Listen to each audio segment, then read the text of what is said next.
What's up, everybody? We are live. My name is Josiah. This is Jack Scullin. What's up? I'm gonna do this again because I'm about to go live on Instagram and then also on YouTube. So you're gonna hear me say that again. We're just gonna be hanging out. Jack and I are both bass players, and we are gonna be talking through some lessons, going through some technique stuff, telling some stories, doing some story time, probably talking about some gear. Oh yeah. Just real organic, just kind of seeing where the conversation goes. Welcome, Josiah, with Jack, SCULLIN, Jack Scullin. Boom, got you in the chat. Beautiful. Boom. All right, now I'm gonna go live on Facebook.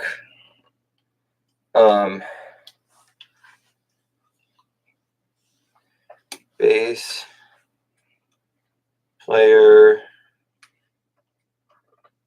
sessions.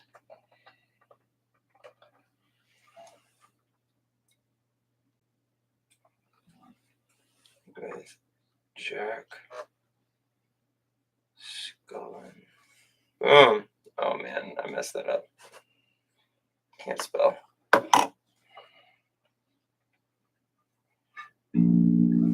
So Jack, I guess don't introduce yourself yet.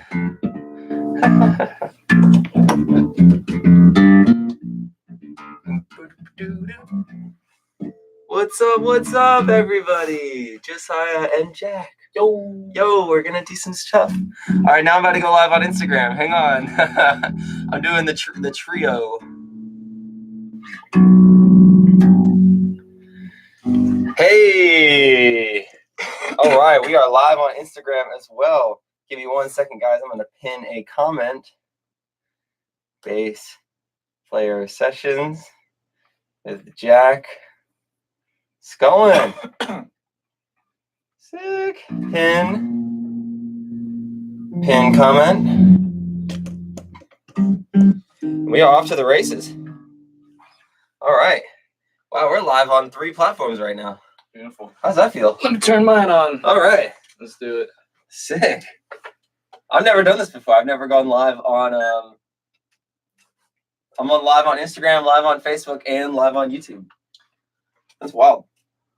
All right, let's have the 4th. What's happening, y'all? This is Jack Scullin. I'm here with Josiah Garrett, and we're gonna go through just chatting bass, stories, tips, tricks, recent things we've learned, ways to warm up, all that good stuff. Maybe talk some gear. Yeah, oh yeah, totally. Speaking of gear, I just recently got this Flea Signature jazz bass after his actual 61 Fender jazz bass in shell pink, and I've been getting a lot into like vintage guitar stuff. I don't know if have you ever been to Songbird Museum in Chattanooga? Yes. Oh my God. I have. I played there once. Oh my God. That's cool. Yeah, and I actually just got Geddy Lee's bass book. I don't know if you've heard of that. He probably in the last decade he started collecting vintage basses, and he probably has 250. And the book is like, if you buy the actual book, it's like $120 because it's like Geddy Lee has 250 basses. Yeah, vintage basses, like, and he mainly likes the jazz basses, but I got the one on Kindle, which is only $15, but it just kind of goes through his collection. He does interviews with John Paul Jones, Adam Clayton, all those good guys. But yeah, this is modeled after Flea's actual 61 jazz bass, and I just went into the story about how he got this bass, where he literally was on tour in Australia, and he just said, I really want a 61 jazz bass so I can be like John Paul Jones. And this guy heard about it, and he literally, what is it? Oh, it says low batter. I just charged this. I think it's good. But anyway, so this guy heard that, and then he went out and he actually found a 61 jazz bass in shell pink, and it kind of like, a lot of colors, like with age, they'll actually turn different colors. Like I think the shell pink will like fade into white. Into white. Into off-white. I think it's Lake Placid blue will eventually turn green. Yeah. But this guy bought it for $35,000, and contacted Flea and was just like trying to get him to buy it. Mm-hmm. And he really wanted the bass, but he didn't want to pay $35,000, which is really weird to me because he of course has 35 to spare. So he traded him one of his Medulis prototypes for it. So that guy just got screwed because that is not nearly worth as much as a 61 Jazz. But the reason these are like so sought after is, I mean, to me, this is just the best bass neck. It's the best bass neck. Yeah, it's just so fast. Yeah, it's just the perfect width, super fast. And it has these stack knobs, meaning that for each pickup, this will be for this pickup. This controls the volume, and then this bottom one controls the tone. So you can alter the tone levels on each individual pickup. But I mean, so far, I just love this bass. It's just amazing. You know how I run? I got some knobs on my bass, and I run them all at noon. I don't touch shit. Yeah, no, my pickups right in the middle. Mm-hmm. I run a passive, no EQ. What kind of bass is that? This is a May bass. May bass. May bass is made by luthier Sean May. This is bass number 12 that he ever made. He's made almost 200 now. So, you know him or friends with him? I have become friends with him since acquiring this bass. Okay. I wasn't at first. So you didn't get it from him, you got it from... I got it from the Music Zoo, which is a store up in Chicago. I mean, I just found it on eBay. Damn. I was just like looking for basses, like searching through. I wanted something custom. I wanted something different, something passive. It's got bird's eye maple fretboard, which I absolutely loved. It was probably the first thing I fell in love about this bass. And then the actual like model with the hoop. This is a camphor burl top.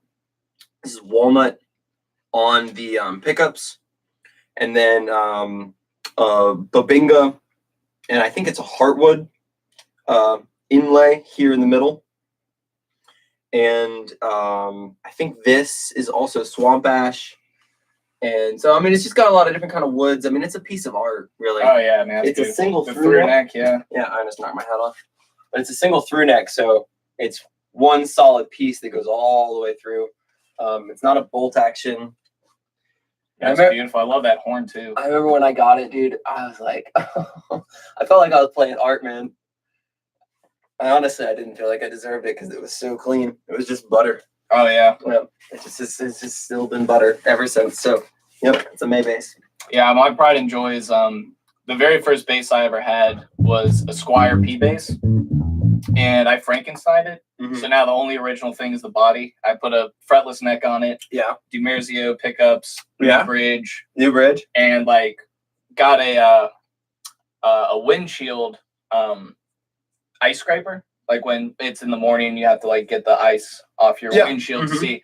That's how I did this. Did you scrape all the paint off? Yep, that's how I did it. And honestly, it turned out really good on the bass. It's like real smooth. Wait, did you do that? Oh, you know, I didn't do that. To your, it's like it's to emulate this relic look. Yeah. But covered it in stickers, painted the pick guard, painted the headstock, and it's just one of my favorite basses. It's just kind of like put so much time and work into it, and it's just awesome to have. I like those old little Squires. I don't know. I thought about getting a Fender P bass. They're just so expensive, man. I had a Tony Franklin fretless that I got and then sold, and then bought this afterwards, and it was kind of like in that J. It was like a PJ model. Yeah, I have a PJ one. I honestly know that they're like legendary in the studio, like in the studio environment, but I just was not about the tone when I got it. I was like, I need something more like jazz fusion, contemporary. Yeah, definitely. Yeah, I love playing those basses, but honestly, for me, it's like Fender. I also play guitar, and just like when it comes to guitars and basses, it's like I really only like Fender. Yeah. Like just I have the fretless precision bass, and then I have my other bass is a PJ Special, and it has a 70s jazz bass neck with the block inlays, and added 62 the Fender original 62 precision pickups, and then for the jazz bass bridge, I got a Seymour Duncan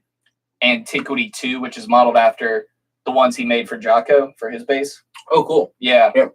So they're honestly really similar to these. Seymour Duncan, yeah, like the J bass style. Yeah, but that bass is great. And then I just got my tax return and I just spent it on this. Nice. Yeah. So so recently, like, what projects have you been playing? Well, I'm working on a record. I'm working on an album. A funk album. So I've been kind of all hands on deck on that project. And then most recently I was touring with Funk You. Yeah. I did 40 shows with them. Oh, nice. All around the country, which was great. That's dope. Colorado, Texas, as far north as Baltimore, I think. Chicago. I mean, we did oh yeah. We didn't go any further. Those guys tour. Yeah. I mean, they're on the road. Yeah, for sure. They do the damn thing. Yeah, so that was fun. So I miss those boys. I miss playing with them. No, I'm about to go back to school, so I'm not doing any touring right now. I'm just kind of like, I was out there, out in the world touring, and now I'm trying to like reel it back in and kind of like finish a couple projects that I've started, get back to my roots, practice, put out like my own material. I've never had my own band. Yeah. I've always just been like a fill-in freelance player. And like I've got some ideas, and I've like when I was with Funk You, I was like, oh man, I've got a lot of like funk ideas for songs, but I never really brought it up because when I was with them, it was never like a situation where we could have the important creative process in like songwriting. It was always just like we need to rehearse like for tour, we need to go on tour. Yeah, I mean that's pretty much the exact situation. Like, you need to learn 20 cover songs for this wedding set. It was not like, hey, let's like jam and be creative. So I'm trying to like kind of step into that role right now. I've been working with some musicians here in Athens, working on my record, which I mean it's gonna be a while, but it's gonna be a nasty funk record. Nice. Yeah, it's gonna be sick. So that's what I've been doing. Dope. Yeah. Yeah. Trying to go to grad school for music. What specific? Probably bass at Georgia State. Yep. Oh, okay. So I mean that's my freshman and sophomore year I was doing classical composition. I also play upright bass. So I was in orchestra playing operas, symphonies, and then I also did jazz combos. Yeah. At Georgia State? Mm-hmm. Did you like it? Yeah, I mean I just completely got burnt out though. I mean a lot of people don't realize it's like, because I mean, me specifically. So I was in high school, and my really good friend Ben, who I've been playing with him forever. Like, we were just like in advanced guitar class, and it was like seniors, and we were just like, so what are you gonna do? And I was like, man, I guess music. Yeah, I guess. It was just like, yeah. So he's a guitarist, and he did jazz performance. Yep. And I did upright bass, classical composition. Yep. And, to be a full-time student, you have 12 credit hours. So that's 4 classes. Yep. But as a musician, it's like broken up. It's like 8 classes. You'll do 8 classes, barely get the 12 credit hours. Because, for instance, orchestra is 6 hours a week, 3 days, 2 hours, Monday, Wednesday, Friday, plus all the rehearsals, plus all the performances, on the weekend. And that's only 1 credit hour when you're actually registering for classes. Yeah. And then, so you end up doing like 20 plus hours on top of all the practice. And it also sucked because I did upright bass. So I couldn't really practice in my room. I'd have to literally go to the school where I stored my bass and practice. Oh, you didn't have a bass at home? An upright bass, no. I just couldn't fit it in. I was thinking, I was like, shit, I'm gonna have to get a throwaway bass for like traveling around on MARTA, like to and from school every day. Mm-hmm.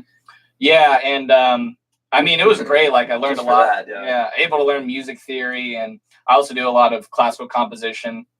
The big project I'm trying to work on now is I'm talking to my old professor or old conductor, Maestro Michael Palmer, and I finished an opera about 6 months ago, and I'm trying to get that produced at Georgia State. Cool. Yeah. So that's... You wrote an opera? Mm-hmm. Oh, yeah. Whoa. Yep. A lot of work. Oh, shit. Like, probably that thick of paper. Oh my It's like god, all handwritten. that sounds awful. Oh, No offense. it's worth it. I mean, I mean, you're a like, composition, yeah. it's great. Like, because you have to write it, and then you have to what's called engrave it. I think it's called engraving, which basically means you put it into Sibelius or Finale. Yeah. I had So to you do have a that MIDI- for my book. Yeah, you have a MIDI keyboard, and fortunately with that, now I'm like real proficient at Finale. Like I know all the shortcuts and stuff. Like out of any like music program, that's the one I'm definitely most familiar with. I'm trying to learn Logic. I used MuseScore. MuseScore. Yeah. It's a free program. It's like a free version of Finale. Yeah, I mean, and now that like I started doing this back in like I probably first got Finale in 2010, but now I'm seeing like these iPad programs where it's like you can like write it in and then it just becomes it. And I mean, like literally, it's like you're writing it and then it, like the computer will just like the computer like, knows. Yeah, you'll be like writing like eighth notes or whatever, and then it'll be like boop, make it in the eighth notes, and it's like I need to learn that one because that looks way easier. That looks so easy. Yeah. I wouldn't be going in for composition. Absolutely not. I can't handle that work. That's like going in and being like an architect. Yeah, I mean, for me, it's like I love performing, but honestly, as a musician, my ideal situation would not be a touring musician. Oh, see, that's like I much prefer writing the music. Yeah. Like I'm kind of a homebody, and I like my space. So I think like, like I have buddies in bands, and 25 shows a month. I think that I'd go crazy. Like that's not ideal for me. But like I have like my buddy Chris Freiberg, he's in the Orange Constant. Great band. Yeah, and that dude lives for performing. Like he wants to perform. He wants to get on a stage every night. And like that for me, that's not what I want to do. Yeah, Freiberg is great. Oh yeah, Freiberg got good. He got really good. Yeah, I'm in a band called Dr. Strangelove, and he used to play keyboards in it. Does he not play keyboards with that anymore? No, he doesn't have any time. Orange Constant full time? Oh yeah, he doesn't have any time for. I have a great Freiberg story. Can I tell it? Oh yeah, go for it. We were playing this bar, and I know we've got like basses in our hands. We're not even playing. I want to like set it down. I need to get some strap locks, dude. Check this out. Like when I got the cheapest ones. I need to get some good ones because my straps are gonna like fall off and I'm gonna break my bass. So I was, Freiberg and I, we used to be in this band together called Saturn Valley. A long time ago. This is like 3 years ago. I got a couple of those t-shirts. Yeah, I got a couple of them too. And some stickers. You need Saturn Valley business cards. I think I might have. No, I think I do have a Saturn Valley sticker on one of my basses. But and we were playing this bar in Buckhead, Atlanta. Which one? Fuck if I know, dude. I have no idea. It was a terrible, terrible place. I do not recommend it. And we were playing the set, and the set was going great. I mean, it was fine. Like, we were playing like weird progressive rock to a bunch of like drunk white rich people in Buckhead. So it was going about as well as you would expect. Yeah. And these two dudes like get into a fight like right in front of the stage, like front row. And this one guy gets pushed, and he like trips over backwards and like falls into the right hanging PA speaker on a big tripod, and then knocks over the PA, and the speaker lands on Freiberg's keyboard rig and destroys his Moog that he had just bought like 2 weeks ago. Dang. Yeah, like landed on his organ, his XK1, and that's when he had the full thing. That's when he had the full like organ, Moog, synth, and the other Roland keyboard for his grand sounds. And dude, that was rough. That was really rough. I felt really bad. But I'm pretty sure he hit up Moog, and he was like, "Yo, like, I just bought this," and they sent him a new one. Good on them.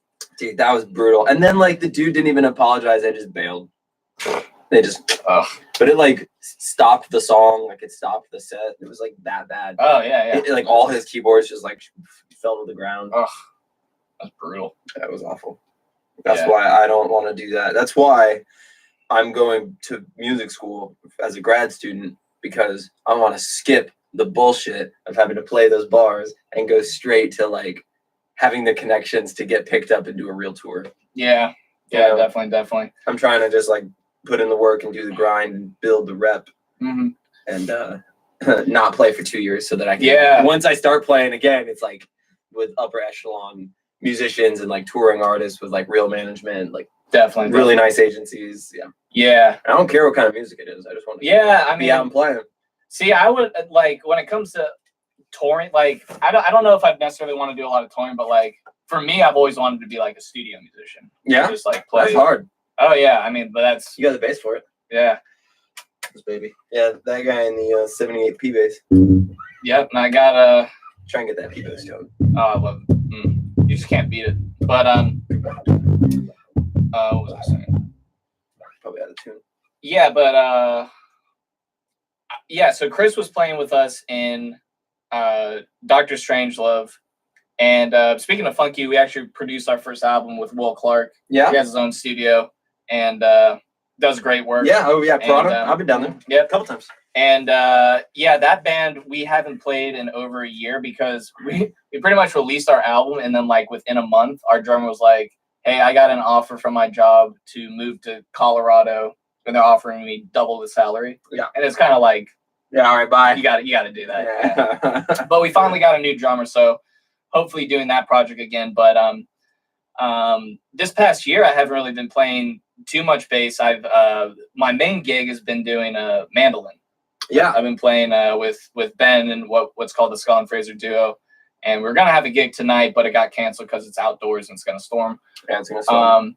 But it's weird how like for me it's like playing guitar, playing mandolin. I just love like taking those kind of things that you can apply to bass. Are those tunings? What is the mandolin tuning? A mandolin is tuned in fifths, so it's exactly like a violin. Oh, that's so it's everything changes. Oh yeah. So it's like if you're doing a third, like a major third, the figure would actually be like this. Yeah. Be a tritone on a bass. Be a tritone. But it makes it so that instead of like on a bass, it makes a lot more sense to do like move up in thirds, like. But on mandolin, it makes a lot more sense to do sixths. So it's like dun dun dun dun dun. Like that would be like this on the two strings. Oh, okay. That's kind of cool. Yeah. But yeah, I mean, I've been falling in love with mandolin, but it's a really cool instrument just because like there's so few people who play mandolin. Where it's like I can really only emulate like there's like Chris Thiele, Sierra Hall. Yeah, dude.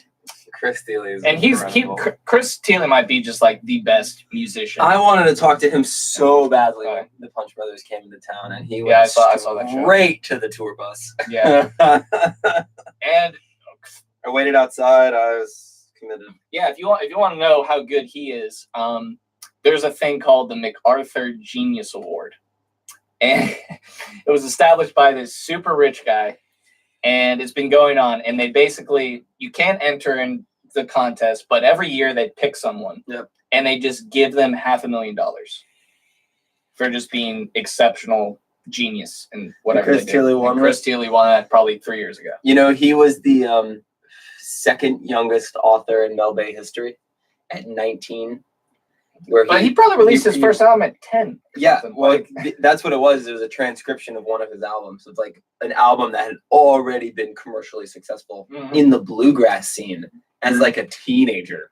Oh yeah, I couldn't believe it. Yeah, because I was like, his main project, like I guess got him his first notoriety was Nickel Creek, which amazing band.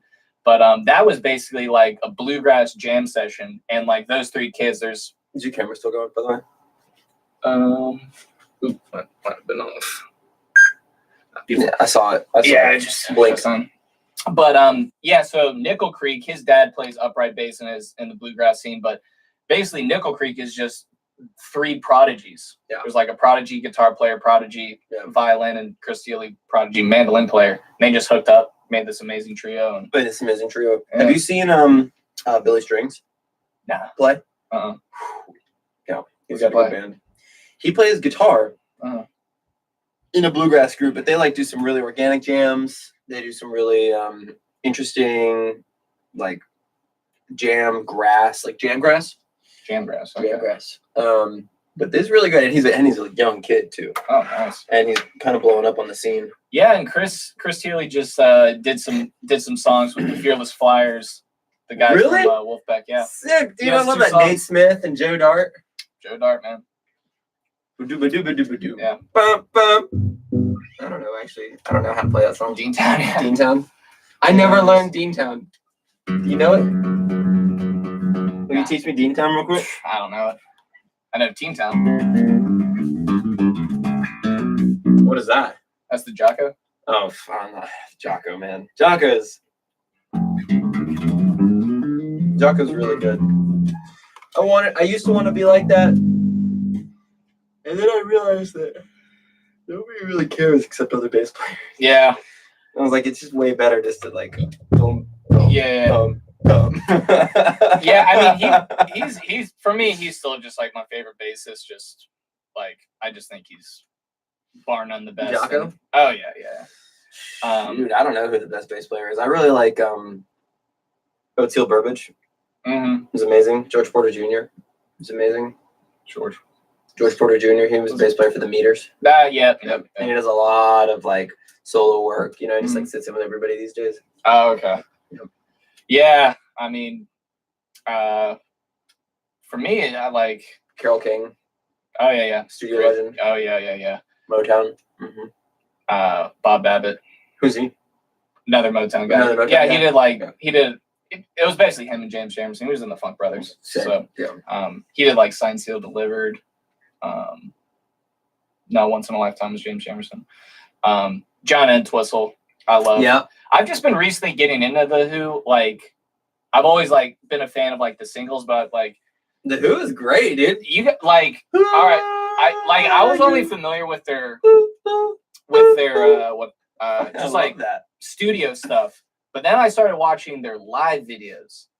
And John Entwistle and Keith Moon is one of the craziest rhythm sections live because Keith Moon is he's so spontaneous, and John Entwistle can just follow him and just they'll pick up like you can tell like they do these amazing rhythm things together, but you can tell it's completely improvised. Yeah, and they're just lock in, and that's just a really interesting band because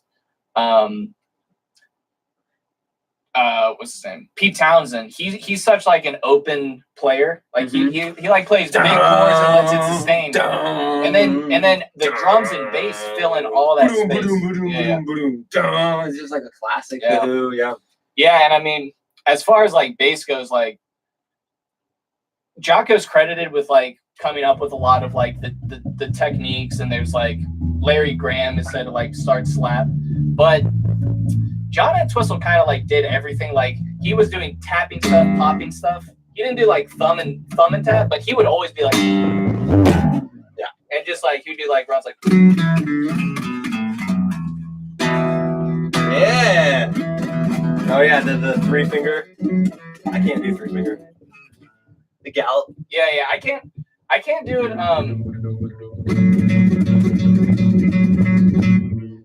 Yeah, but like. One thing I found, like, because I could never get into I guess we'll get into like the technique side or like some things like. We can talk technique. Yeah. Talk technique. So recently, I was. I got a bunch of bass players on my Instagram. So oh, beautiful! They want us to talk technique. Yeah. So one thing. So Geddy Lee does this, and it's a really interesting thing that I picked up.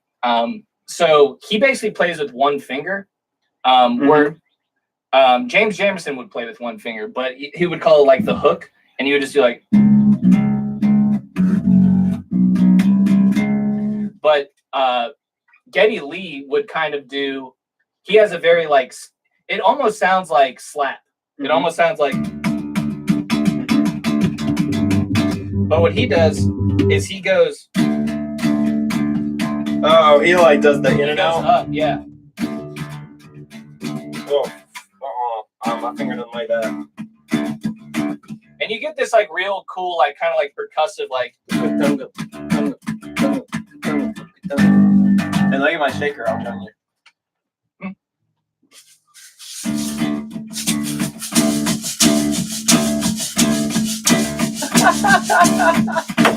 Yeah, and just like I just love that sound, and like kind of like the 3 thing, like I can never do, but like one thing I realized is like you can kind of you can kind of go up like So it's basically like 4. Yeah. You have to get it like real close, but you're gonna like won't you destroy the top of your fingernail if you do that? Yeah, I mean mine's already real messed up. Like you see how there's no meat left? Yeah, I see. It's just like scraping off. Yeah, It's just nail. Yeah. Yeah, I mean I usually tape up because like I want that because I still have the warmness of like the actual meat of my finger for this finger, but like this, it's real naily. Yeah, that's weird. Yeah, I don't know what happened, but it just kind of like stopped coming back, and now it's like smaller. That's the thing about like bass players, and bass technique is it's like it's kind of changed. A lot of players have a lot of different weird styles. Yeah. And then one of them gets famous, and then that style becomes like a new like way to play. Oh yeah, like the first person that ever galloped, or like Steve Harris. Yeah, or the first like double thump ever. You know, what was that? Larry Graham. Larry Graham invented the double thump technically. Yeah, and that's because there's like the fleeway, right? Which is like kind of like how I started slap, but it's really not the best way to do it. Where it's basically he does his thumb down like this. Yeah, that's a really weird way of doing it. And that's just not the best way to do it. I kind of like the tone of it, but that's really cool. I like you hit like really low on your neck too.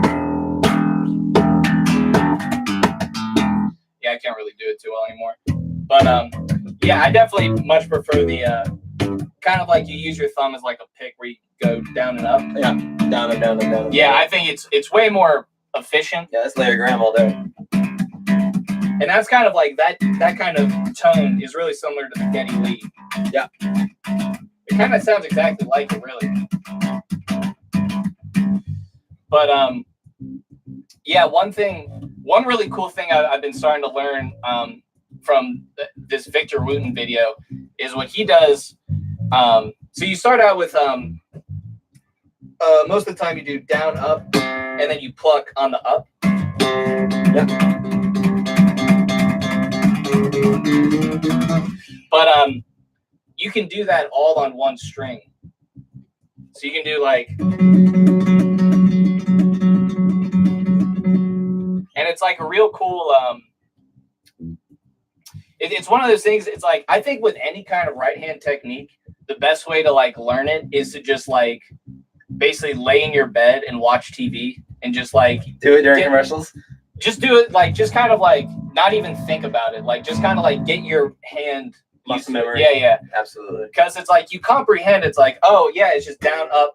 But until you actually like get your hand trained for that, you can only like think about it, you know. On that same string, that's hard. Yeah.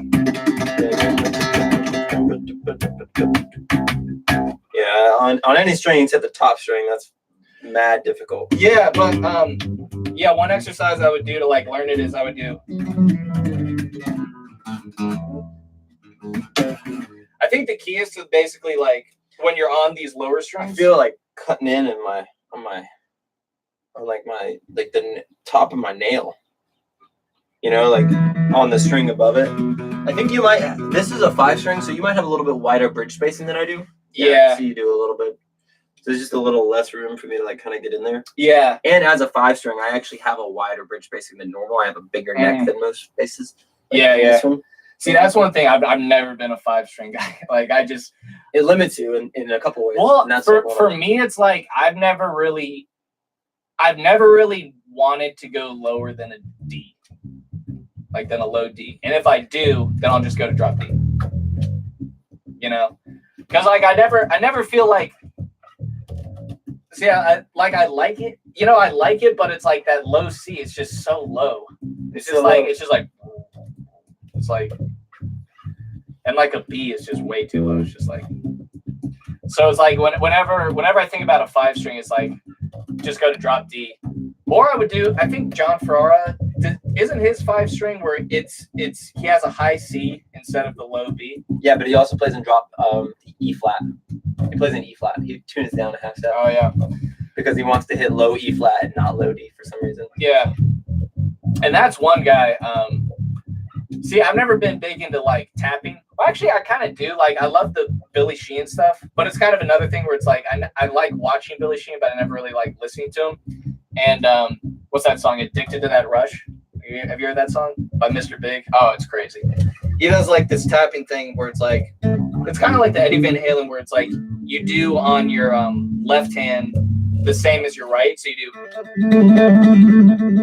I never got into tapping. Yeah. I tried and I just like found it completely useless in all practical applications. I was never like in a band that was like, yo, let me do a tapping section real quick right here. See, I was the same way, and then I saw Consider the Source live, and I was like, yeah, I gotta learn how to tap better because like. Well, John is insane. Yeah. I have only ever cried twice at live music. And they were both during John Ferraro bass solos. I mean, they just give him the stage. They all leave. They just like, here you go. Yeah. Here you go. Impress us. And he does like. Oh, what's crazy is that he does the flea style. He does this. Now he's got pretty amazing technique. But he like. I don't know what it's not this like it's like a train. Like when you see the wheel of a train, and you see the like metal bar like moving to like push the wheel that's like turning in a circle here. Mm-hmm. That's like kind of what his like whole elbow is, and then his hand is just like going insane. Yeah. Yeah, one of the craziest things is he's also super in shape and takes really good care of his arms, which is something I wanted to talk about, which is why I have this and this. I actually took lessons from John Ferraro for a while. Yeah. Well, and another thing is that those guys, Consider the Source, Dr. Strange will be open up for them at aisle 5. I was there. Yeah. And those guys do like a 3-hour warm up. Yeah. Like those guys get because you got for their 3-hour fucking warm up. For that kind of music, like makes complete sense. But yeah, I mean that guy is just different level. Yeah. So what's that? Is that like an ice pack and like? Well, this is an ice pack. It's super important for just like, after a long session or after a gig. I got hired once to play a bunch of shows to fill in for someone who had tendonitis in their arms because they didn't take care of their arms because and like you play a whole show and you play for 3 hours and you don't think about like the long-term effects that has on the like really small nerves in your wrist and your carpal tunnel and the tendons that connect like your fingers all the way up through your elbow. And so you can develop carpal tunnel, also known as like tendonitis, also known as tennis elbow. Mm-hmm. And it totally incapacitates you. So ice pack is really important. And then this is an arm roller. It's essentially like a deep tissue massager. Mm-hmm. So it's for breaking up blood clots in the tendons in your arms and like relaxing your muscles and just helping them like rest. So you can do it before or after a show. It's like pretty much always a good call. Yeah, I try and do it before I go to bed. Yeah, I have one of those. My arms feel great. It's like this little thing. It's like it's made of wood and it kind of emulates like a thumb. So it's kind of like you hold it like this and then it has this like rounded it's like a fat thumb and you can kind of like massage out things. And then also just like doing upright bass. Like I was starting to get signs of tendonitis like in high school, so I had to stop for like 3 weeks, and then basically then on like whenever I did upright bass, like I have a pretty set like stretching routine. Yeah, where it's like this one's really big. Yeah, like hold that, do the same way. Yeah, absolutely. Open that up. Yep. Another big one is to just do this, like do it as wide as you can for 10 seconds. Yep. And then close them. Yeah, I do it like that. And then also a big one is wrist rolls. Yeah, wrist rolls. Wrist rolls. Also I'm big into stretching out each individual finger. Mm-hmm. Like yeah, you have to for upright because that's it's just so much more work that your fingers are doing. And a big one is this one. Which one? Like where you bring your thumb over and stretch this a little bit. Oh, cool. Yeah. I don't know. I'd never do that. Like I just do it like that. You just kind of hold it. Yeah, I like that. And you kind of pull it down. Yeah. Something I heard that I've taken very seriously is you never want to like shake your hands. Mm-hmm. You never want to go like this. Oh, really? You want to like open and cose them really fast. Mm-hmm. But then if you shake them, you can actually pinch a nerve. And then it can be really dangerous. So I see people warming up and they'll like shake their hand. It's like, no. Don't do that. Yeah. Let me learn you. Yeah. So I guess that like your kind of favorite style of music to play is funk, definitely, right? Yeah, I like metal too. I mean, I like all stuff. Yeah, I used to play. I like a lot of metal, hardcore scene. I like funk Poppin'. though. Yeah. Funk is my favorite. So what do you think, like, as far as what are some of your bread and butter funk techniques? Like, what's some kind of things that you find it's like I do this type of lick a lot. Like if you're jamming in like E minor or something, like what's kind of like some of your bread and butter techniques to do? If I'm jamming an E minor, that's this one.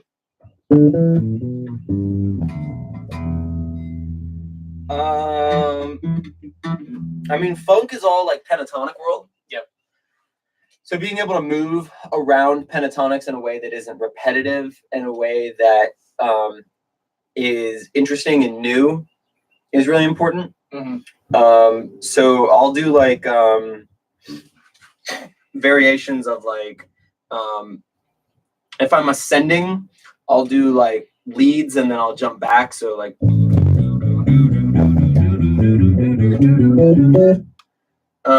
Or if I'm descending, I'll do the same thing in opposite.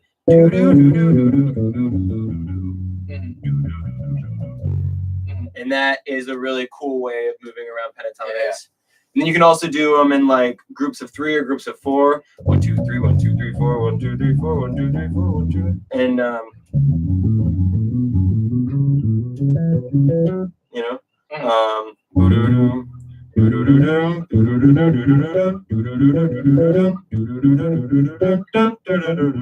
that's like a horn line right there. Yeah. You know, so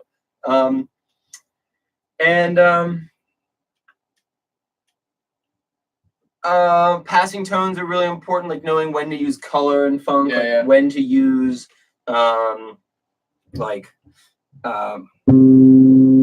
5s, bends, you know, knowing what a major minor is. You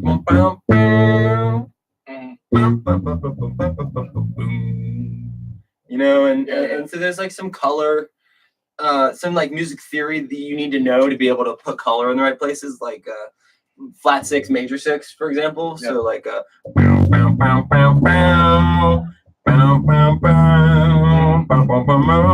yeah, speaking of flat 6, major 6. Flat 6, major 6 is important. One big. This is just like this is something I learned recently. Well, I've been kind of incorporating it more recently, but so on bass, you know, let's say you're in G major, so your third is here, and one thing I like to do is, so if you're in G, you can go from the minor 6 or the minor third to go into the major third. So you can do like, yeah, absolutely. Yep. Yeah, I love that. And you can do the exact same thing with the 6th. And funk loves that. Yeah. Because funk has got an emphasis on 6 and 7, like that Dorian, like like that's the like that's some. I don't know. There's like some other like actual physical technique that you need to know for funk. You need to know how to mute. Like you need to know how to palm mute, left hand mutes and right hand mutes. You know, and be able to like switch. I usually do left hand mutes, so I can like, or rather fretting hand mutes if you happen to be a left-handed bass player. And if you are, I'm sorry, because it's really hard to find bassists. Oh my god! Thank God I'm not.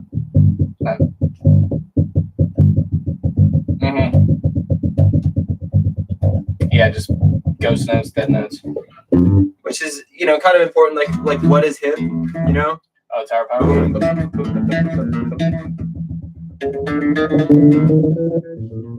Yep.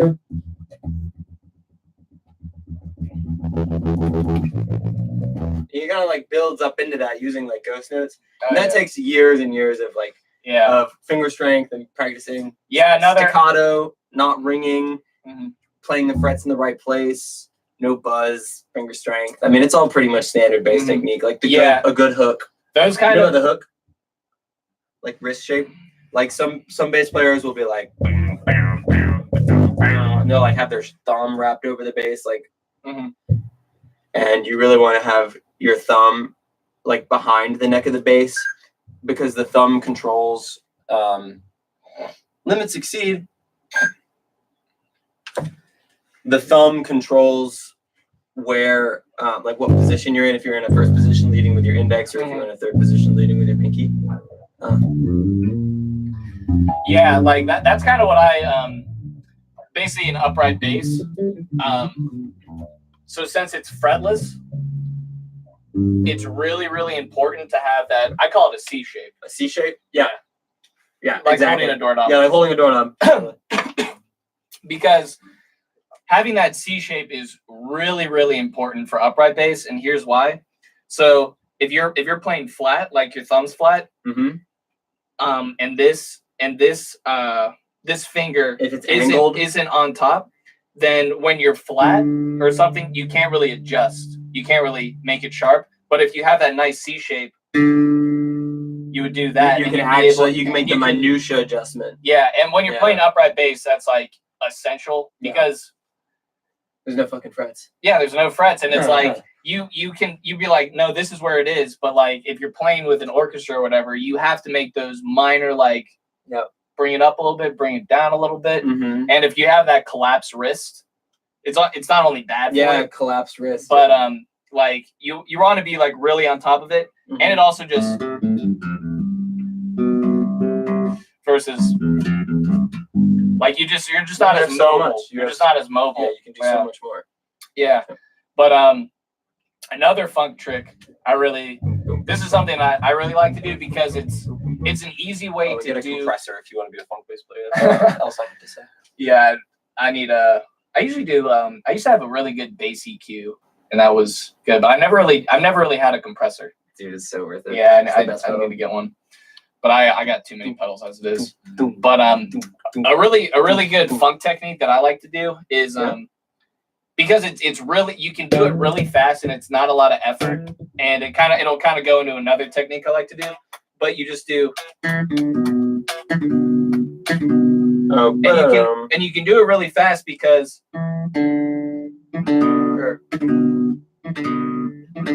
all you're doing is you're string crossing, and you're just bringing that down. Yeah, you're just like riding it.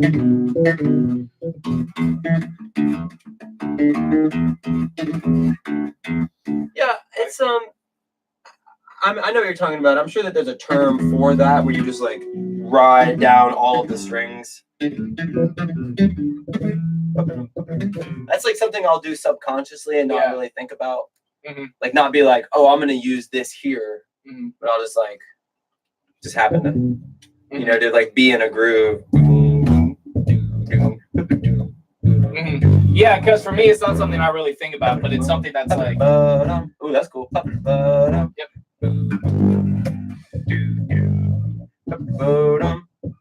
That's fun. Yeah. And that's it's kind of a similar thing I do because for me, I've always been like a very chordal bass player. Like I do a lot of like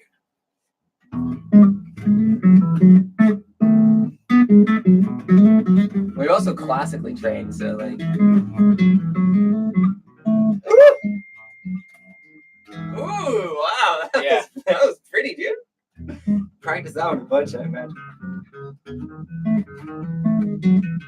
Dude, I'm sorry. I think you picked the wrong instrument. You should be a classical guitar player. Yeah, but like I've always like loved that Bach stuff. Bach is, as far as like solo instrument stuff, hands down, Bach wrote the best music. So if you ever want to like challenge yourself, because that shit is hard. I had this. This is what I got from, I think it was a Melbay book. Like Bach for bass? Yeah, Bach for bass. I think this guy just arranged like violin sonatas. He also Jesu Joy of Man's like I don't really know too much of it, but it's like I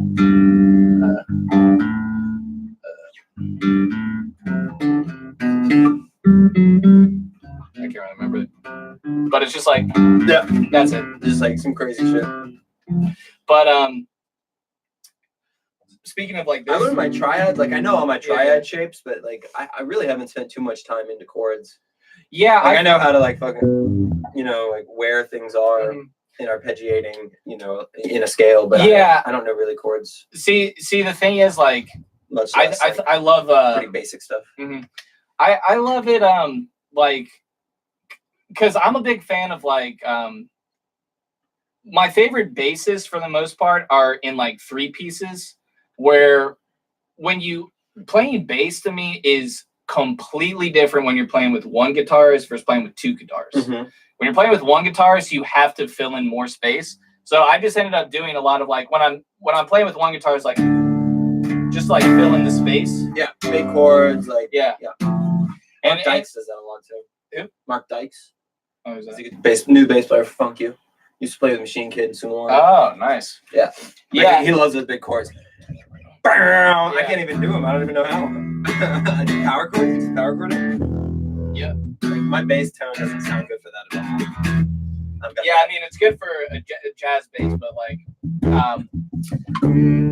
one thing I really like to do is the kind of technique I was talking about, where it's like you do this, and it's really easy because it's like you're just basically dragging your finger down the strings. Yeah. Is you can do that same thing, and I do it with 3 fingers, and it does this really cool like washing effect where it's like. Yeah. Oh, that's cool. Oh, I like that chord. That's pretty. Yeah. It's kind of like Jocko's arrangement of Blackbird.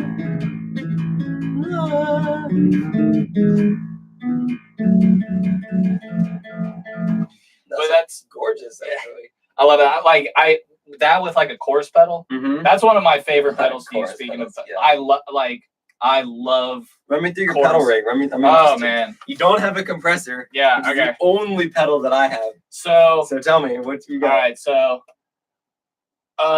chorus pedal. I'll bring it back. So about 4 years ago, I got my pedal board stolen out of my car, along with a really cheap knockoff Stingray bass for like $300. Oh. Great cheap bass, but great cheap bass. My pedal board got stolen, and 2 pedals I really miss out of those was first the Enigma cue balls by Electro Harmonics.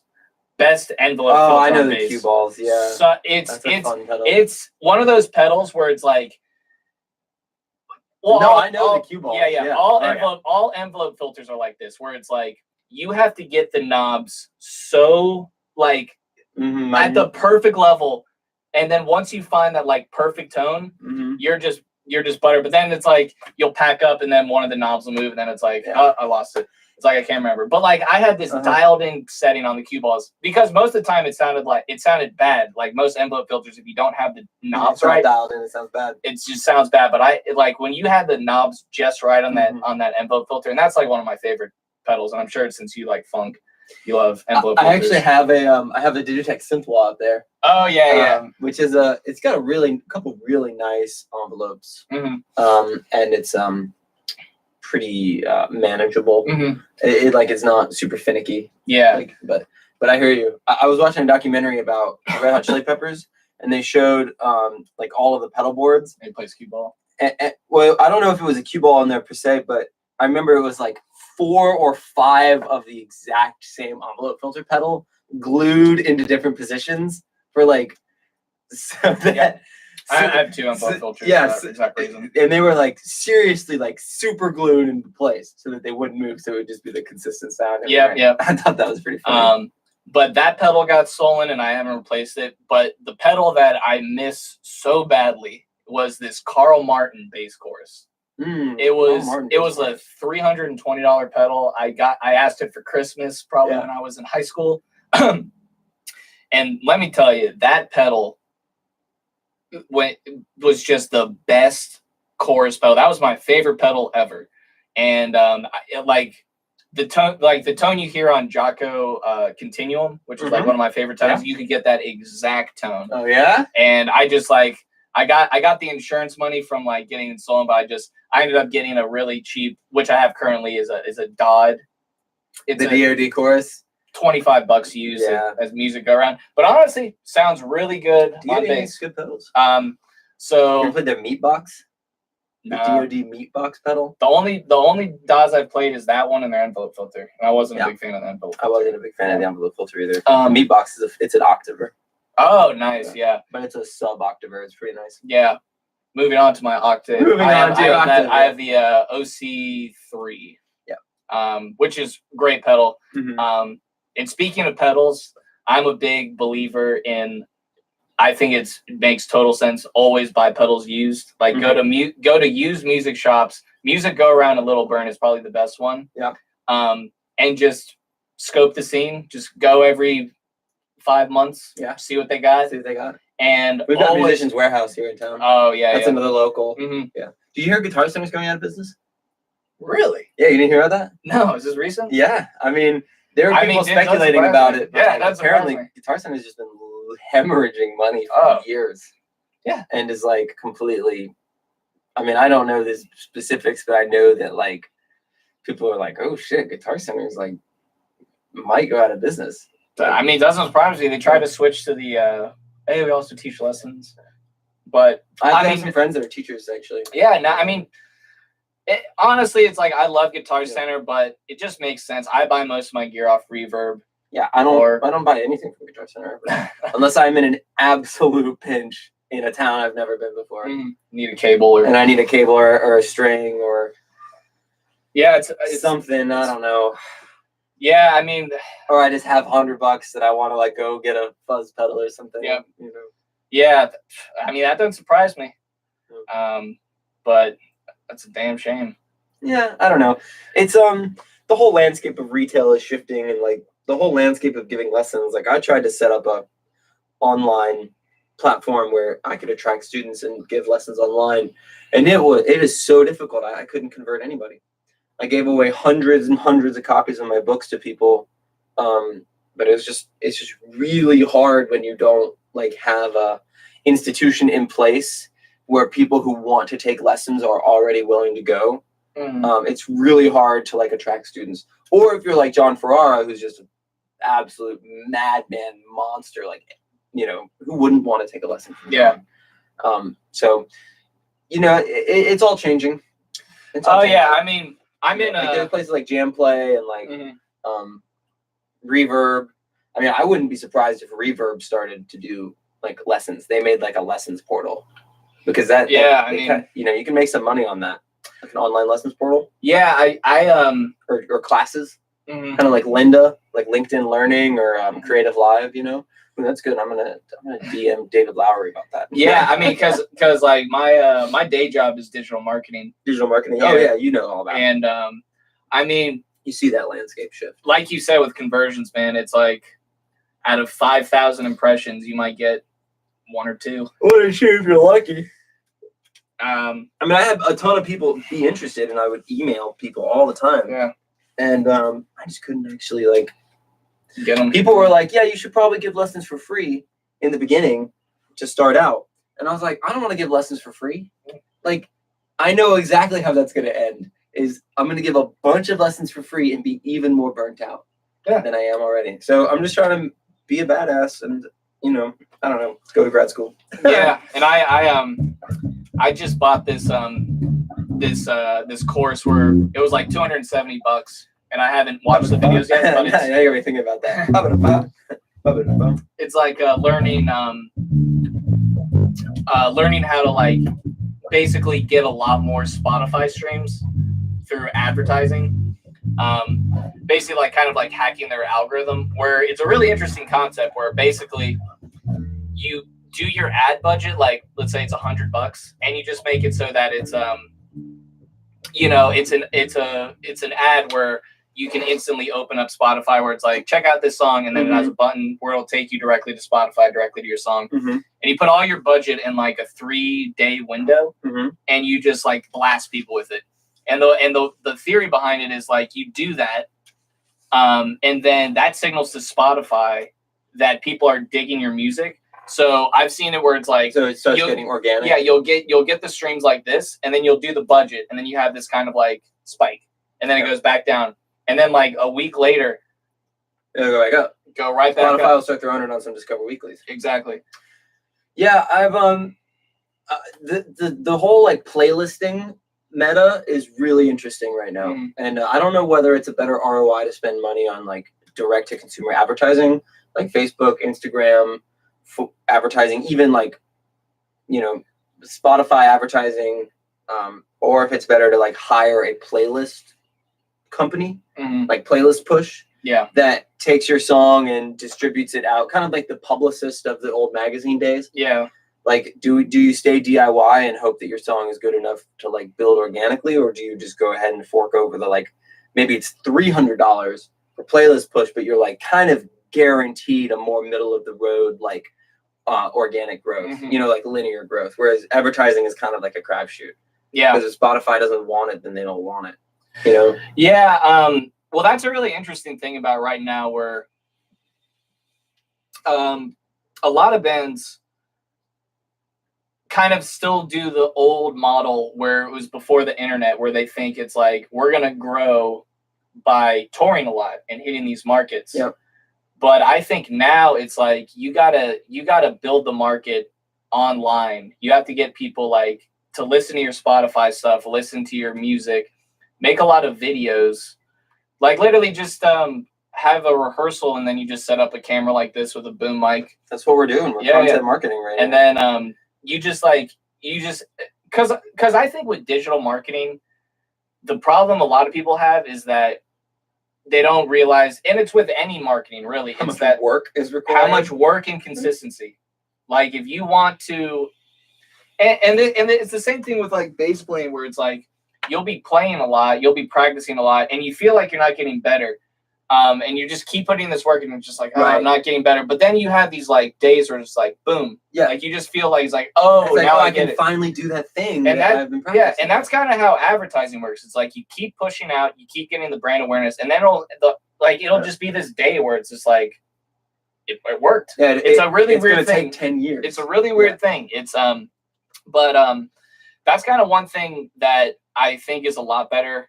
I see your video. I see your mandolin videos. Oh, thank you. I know that you're playing mandolin because I see you posting, like putting in the work. Yeah. And some people come up to me and they're like, "Oh yeah, like I went to, I graduated jazz school, like top of my class," and I was like, "Great, like." Okay, let me. Are you? Are you mad at me because I'm putting up videos? Like, and you went to grad school, and you think that entitles you to like some sort of respect? Like, dude, put in the work. Like, man, it is a different time than 20 years ago.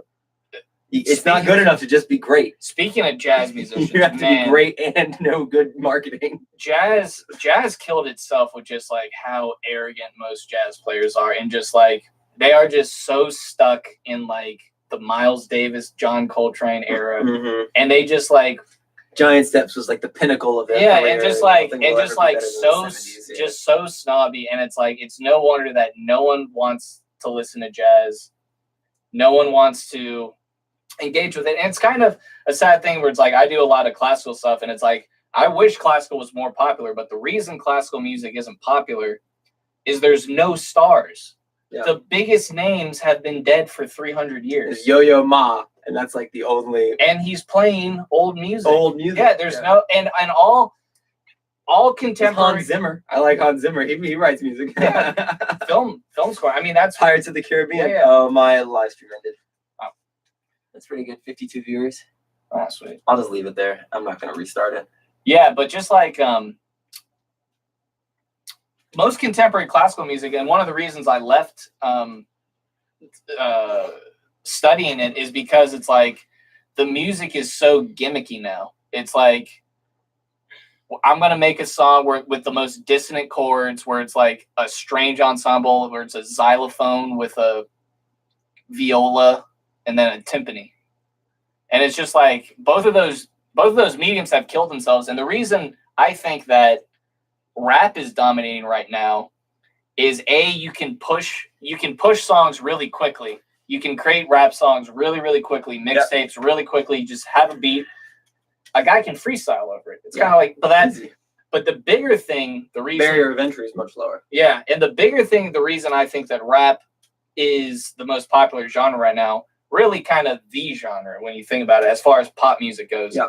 is the cross-pollination between rap artists with their audience and being able to get new followers by collaborating with someone, which is Sure, it something very that collaborative. Wolfpack does, Yeah. which is I think Wolfpack, as far as a rock band, has the best model for what you should emulate in 2019. Yeah. Because they were making videos and stuff and like getting hits and getting attention before they even started touring. Yeah. Which I think is the way to do it. It's Yeah. like you have to get attention and a presence online before you start like really touring, I guess, to like get if you think it's they like were all already amazing too. Yeah, They didn't need to tour to like become better musicians. Mhm. 'Cause they were all already incredible. Yeah. They pop out songs really quickly. They don't like, oh, it's like this has to be perfect. It's gonna take me this many years. And they're not And- like Rush in the studio who would take like months. Where they could afford that because they were on a label, but it's like you Big know, label. but with rap, right? So if you're like a 21 Savage fan, and you love 21 Savage, and then you see that he's featured on a Migos like XXL. song. Oh, Yeah, like on a Migos song. Yeah, Okay, but let's say you've never heard of Migos, but Right. you're like, But now you've had this like but you crossover. this you've artist never crossover heard of Migos, but you're like, oh, 21 Savage is on it. Yeah. I'm gonna check out this song by Migos. Yeah. specifically to hear 21 Savage, but now I've been introduced to Migos. Jazz players used to do that too.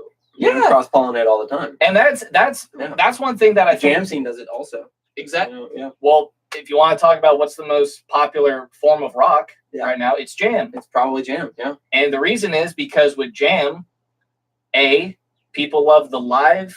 Mhm. Like I love drinking. I like the Humphreys McGee live in 2007 at Colorado, whatever. And they like those live content specifically because it's like rap where it's like freestyled stuff. Yeah. And they do covers. Mhm. So it's like you can, I'm a fan of this Genesis song. Oh, they're doing one of my favorite Genesis songs. Yeah. Let me check this out. And Also, there's kind of the experience, you know.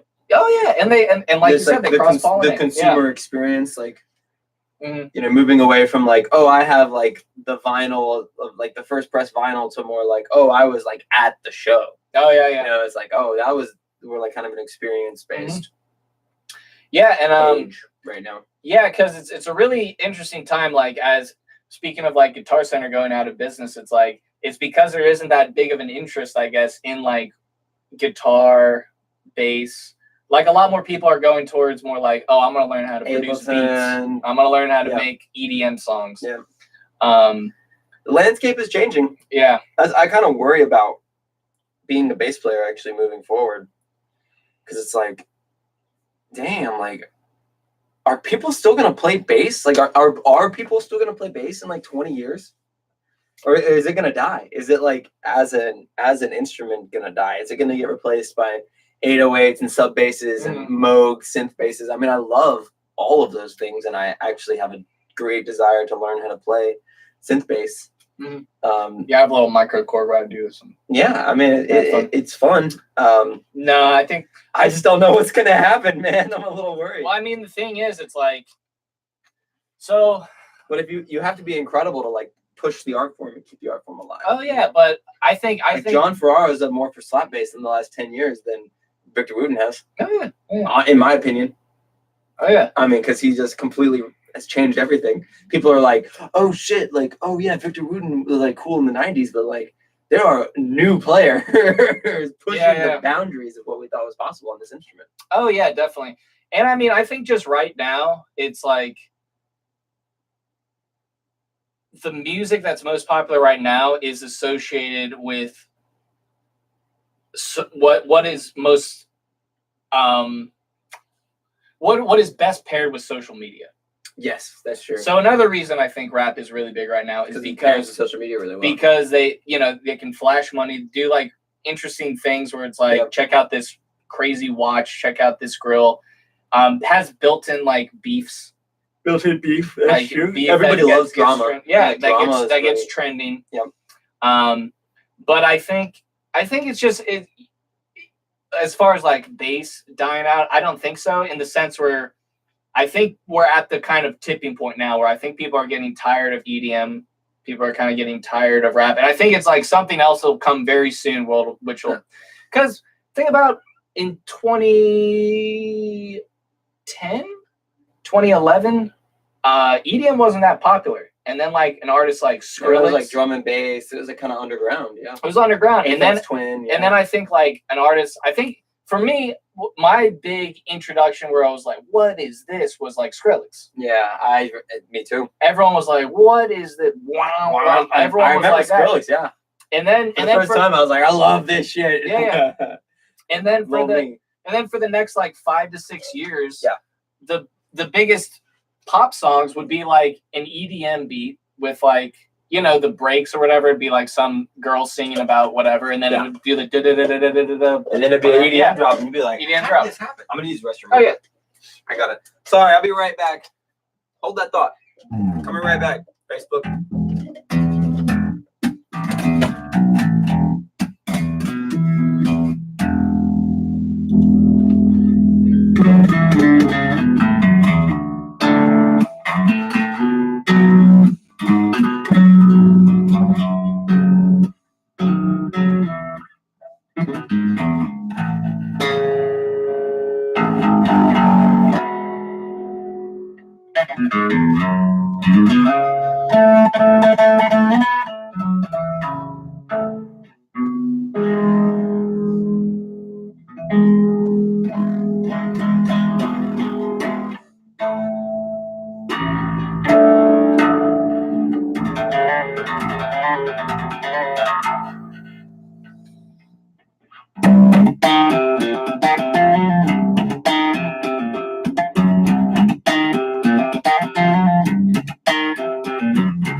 Sounds good, man.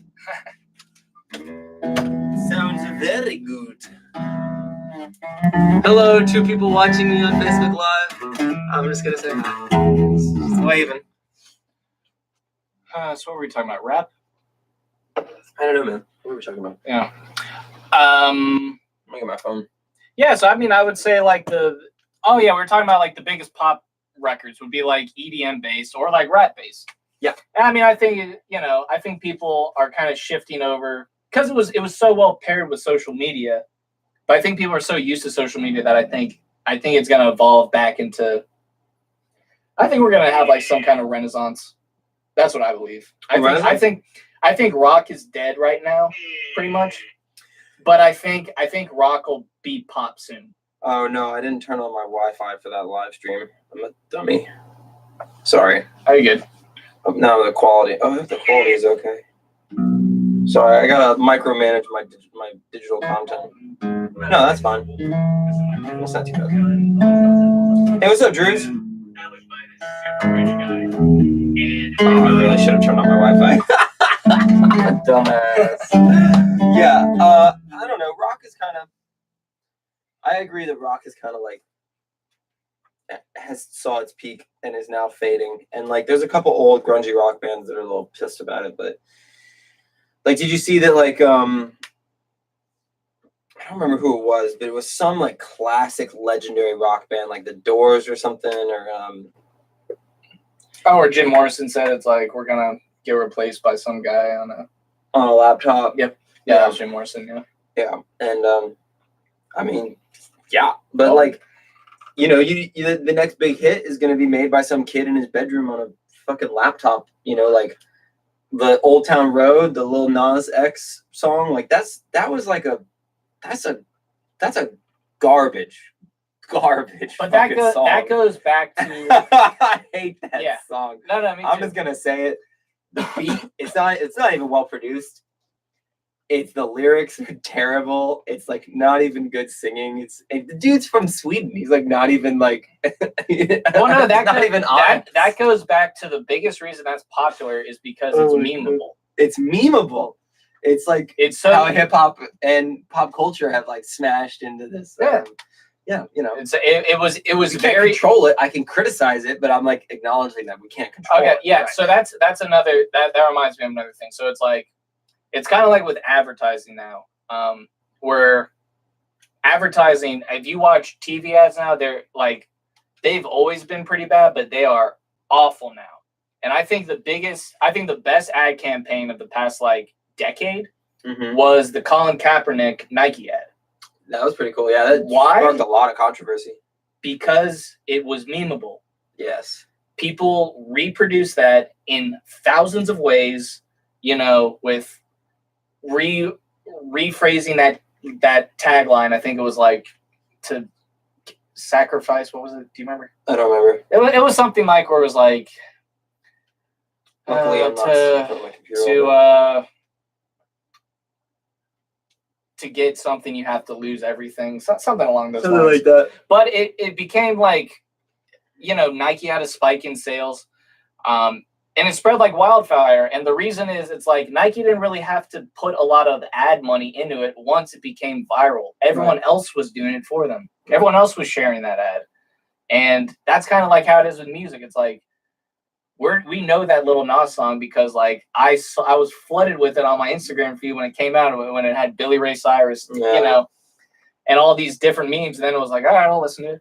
And then it became like another number one song. I think about that sometimes. I think about like what I could do to be more like viral, make some content that would just like spread on its own. Yeah. I mean, I share some memes on my page, but like I don't know. It's kind of tough, man. There's not really like a right answer. It's not really a career path laid out. I don't think. I just don't think you can be like, I'm gonna make a viral piece of content. No, it's like it's just like you just gotta do. Pick something of controversy and get lucky is what you can do. Yeah. Yeah, and I mean, with most people, it's like with most hit songs, they were like, I can't believe that was a hit song. Like that was just That's like every hit song for the last decade. Yeah, it's like. I can't believe that was a hit song. Yeah, and not to mention it was like Bohemian Rhapsody, like the biggest classic rock song ever, was like a total commercial failure when it first came out. Everyone was like, what the hell is this? Like way ahead of its time. Still is. I mean, all Queen is like I don't know how they made those albums. That's my second favorite band. Queen? Oh yeah. Who's your first favorite band? Led Zeppelin. Led Zeppelin. Yep. Sick. Those guys changed a lot of the rules too. Yep. And I know they plagiarized quite a bit, but they didn't. Who? Led Zeppelin. Really? Oh, yeah. Well, they did a lot. they borrowed a lot, but I mean, they borrowed a lot. They did it better. I mean, Dazed and Confused is pretty bit. Babe, I'm Gonna Leave You is pretty bit. Their early stuff, but like kind of 3 on. They would like nab some lines here and there from like I Want to Quit You a long time ago from Lemon Song. That was like a Muddy Waters song or lyric, or no, Alan Wolf lyric. Yeah. What are you gonna do? Yeah, I mean, you have to take the lyrics and the melody for it to be copyright. Yeah, I mean, music plagiarism is like some of those cases blow my mind. Like I do not know how Sam Smith lost that with the Tom Petty song. What happened? Stay With Me was sued by Tom Petty because it was I Won't Back Down. Oh, really? Yeah. Completely different tempo, chords. Mm-hmm. Like, had kind of like a similar stay with me because whatever. And then it's like, I Won't Back Down. But those are completely different songs to me. Yeah. Marvin Gaye's estate keeps suing everybody. It's like, that Ed Sheeran song is this one. It's like, you can't claim a 1-4-5 song. You actually can't. Yeah. Yeah, you actually can't. You can't claim chord progressions. Well, every every song in Western music, I mean, you know, just like tonally, it's built around 3 chords, 1, 4, and 5. Mm-hmm. Like you can play 95% of pop songs with those 4 chords. Yeah. And that's the blues. And the blues got it from like old classical stuff, like built around like that's a cadence. Like a 5-1 is a cadence. A plagal cadence is 1-4-1. Intellectual property is a tough thing because we tried to put like ownership on this on music, which is like an expression of emotion and ideas because we needed to sell it commercially. Yeah, it's a tricky issue, but I agree that most of those lawsuits don't make any sense, and sometimes lawsuits make a lot of sense and don't win, which blows my mind. And it's also the thing where it's like, all right, you want me to be really far out? Right. It's like most really far out stuff will never be like commercially successful. It's like, oh, I'm gonna do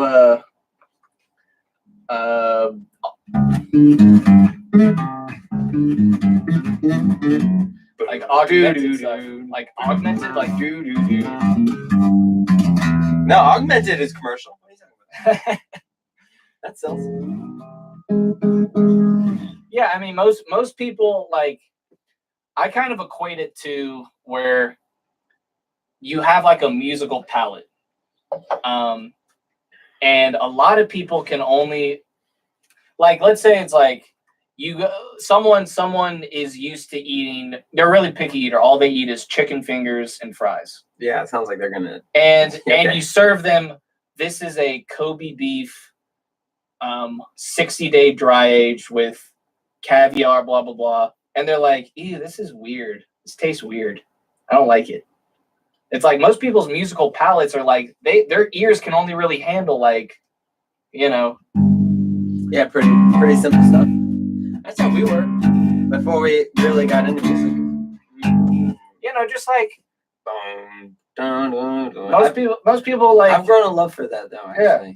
Well, yeah, me too. I mean, I love the whole spectrum. I mean, I love chicken fingers and fries, you know? Yeah, I love chicken fingers and fries. Like, I also love Kobe beef. Yeah. Actually, I don't. I also don't like chicken fingers, but I like french fries. Yeah, but I mean, everyone's palate is different. I'm just like, it's just. And that's what's most hooky, too. Yeah. And it's just like, it is what it is. Play them pretty chords.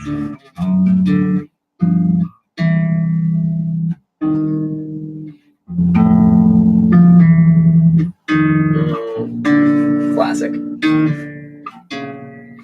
Yeah, I know. I'm thinking about going back to music school. It's gonna be like, oof, I'm gonna have to like actually like learn all of this classical theory correctly. I mean, I know theory, but it's a very like Frankenstein version of theory. Yeah, I mean, I invented my own version of theory to understand theory. But I mean, I get it all.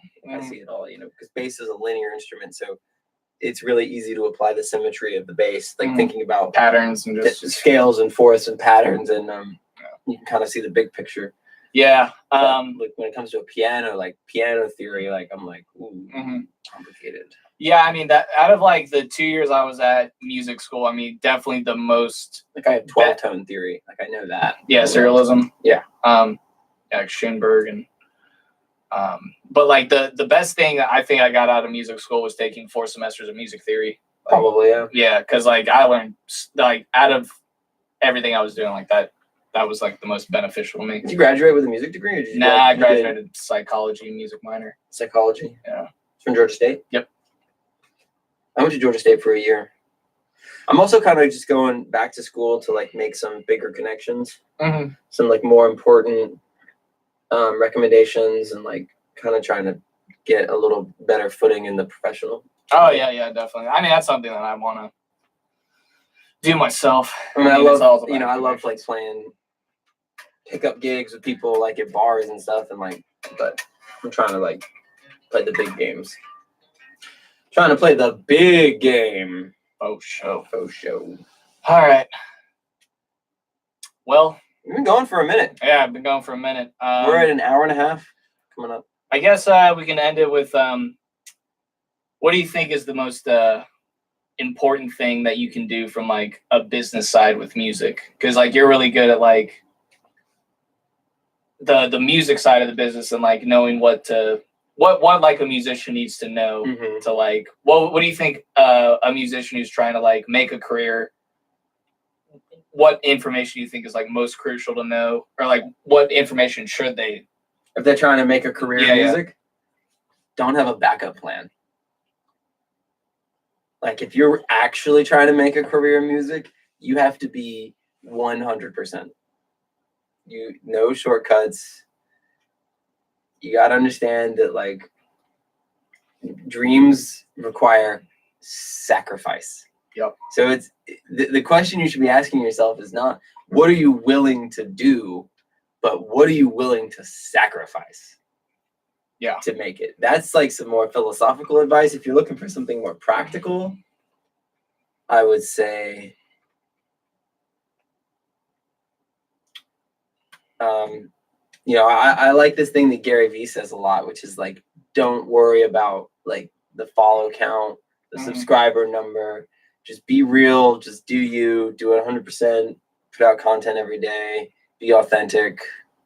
And like if it works, it works, and if it doesn't, then it doesn't. Yeah. It's like it's not guaranteed. That's kind of the thing. That's the fear. Yeah, I mean, kind of like speaking of that, it's like a lot of people fear like they don't put out content because they're like too worried about what people perceive of it. Yeah. So they end up just not. It's like they don't put out content. Yeah, it's like I want to be a songwriter. It's like, so how many songs have you recorded? It's like, oh well, I'm waiting to get like professional. It's like, why don't you just record with on your phone? That's exactly right. Yeah. Content.